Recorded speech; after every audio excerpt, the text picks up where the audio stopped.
Howdy, with this video, I want to go over the career essay. Just trying to make sure we're all on the same page there. My house is full, so I'm having to do this video in my daughter's bedroom. I'm not that big of a Stray Kids fan, but they're all right, I guess. But anyway, the essay is located under Essay Assignments. I'm going to go ahead and download it. And for people in certificate programs, you're probably pretty set on your career, so you're not exploring what career you might get into, but kind of defining what career you're going into. For this one, it should be about 1,000-word minimum, and you're going to research the job you hope to attain with your 2-year degree or certificate. The word count really shouldn't include your academic plan or work status page. We'll see how close we can get to 1,000 words. Your essay should meet the following requirements. You should employ MLA formatting, which is one thing we're going to work on. We're going to work on research and MLA formatting a little bit, because once you take this class and pass it, you're free to go on to college level Comp 1 courses. You may not want to, but I'm kind of certifying that you're good to go by passing you in this class, right? You should use at least 3 sources. That'll be pretty easy. You're going to see where those come from pretty quickly. And you should use a short quote, long quote. We're going to try for a summary and paraphrase in this essay. In other words, working with research a little bit. Don't let the word research panic you. You do research all the time. Every time you Google something, you're doing research, right? We're just going to document it a little more formally. And also, I'm going to do the works status page entries for you. So, it's being exposed to research as much as it is, starting with a blank screen and doing it yourself. Your essay is going to be broken down into 4 sections.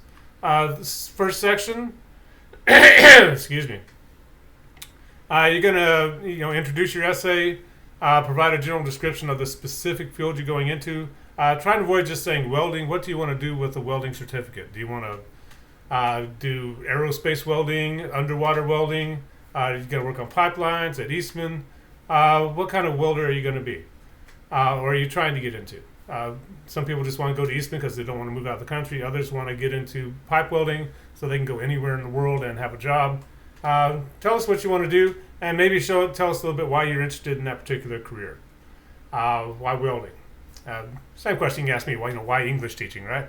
It's not a judgment statement there. It's just what got you interested in doing this. Some people just like working with their hands. That was me. But I worked in restaurants for 20 years before I started teaching, and I really liked it. But I started getting older, and 100-degree kitchens got a little kind of wore me down, and of course drunk dishwashers throwing knives at me can be an off-putting part of the job. But anyway, so why do I get into the field? Describe the specific field as specific as possible, and then give your thesis statement, and you kind of make an argument that you are suitable for this chosen career, and that you have a clearly articulated plan for success and how you're going to pursue this career. The second section, and we start getting into section 2, section 3. You may have more than 1 paragraph per section. I'm looking for more than a 4-paragraph essay here. But the second section should provide detailed requirements for the job. What kind of certificates do you need? Do you have to get certified past that? You can come to Northeast State and get your nursing degree, but if you don't pass the NCLEX exam, I don't know what NCLEX stands for, but it's National Nursing Exam. If you don't pass that, you're not a nurse. You're just a very educated non-nurse person. So kind of important to know if you have to receive different certifications, maybe additional training. If your goal is to get on at Eastman, you're going to talk about that education once you get there, right?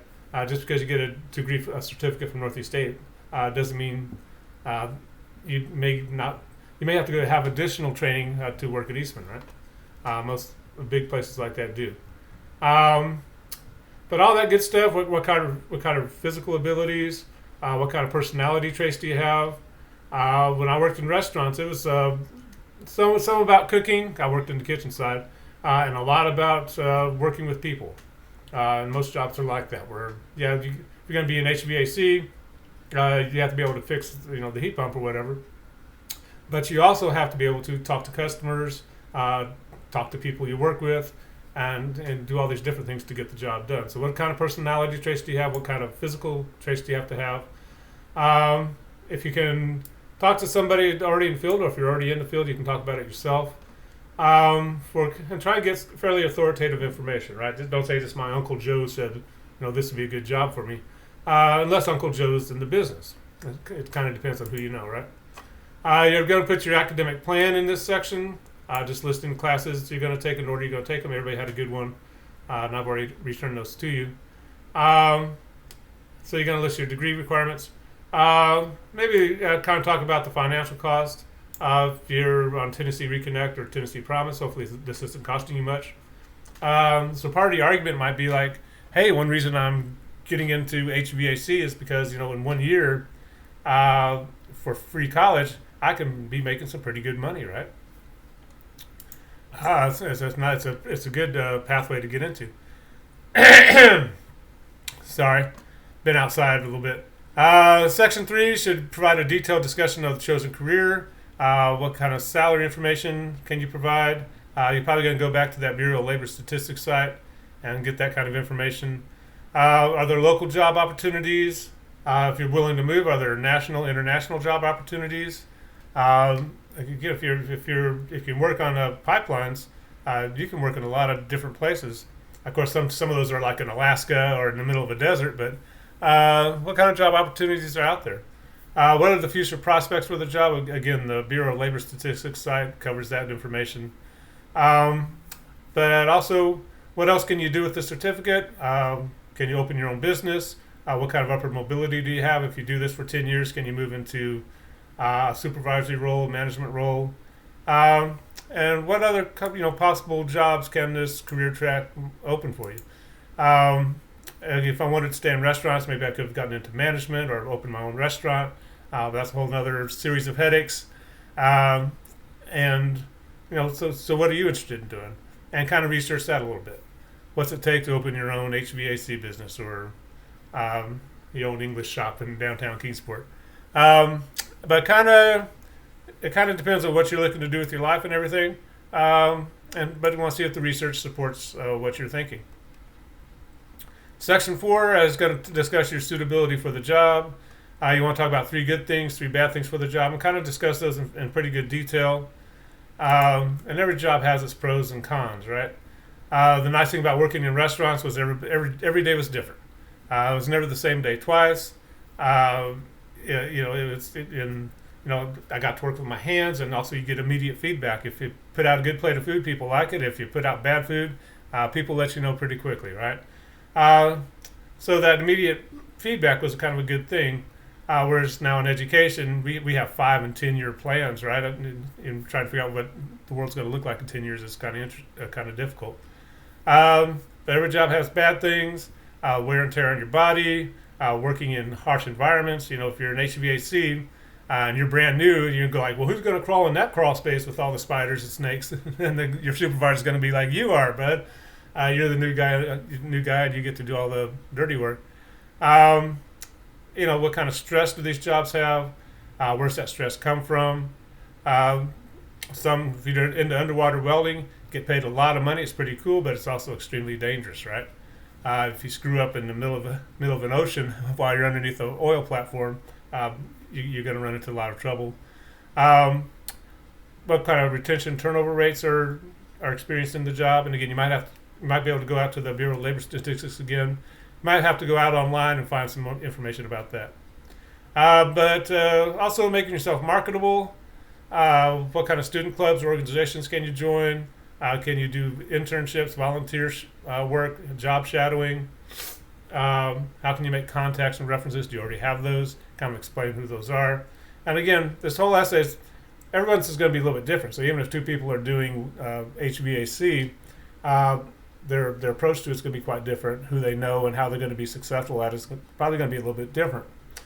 Excuse me. And what you're kind of getting into there is, what can you do over the next 1 to 4 years to make yourself more marketable?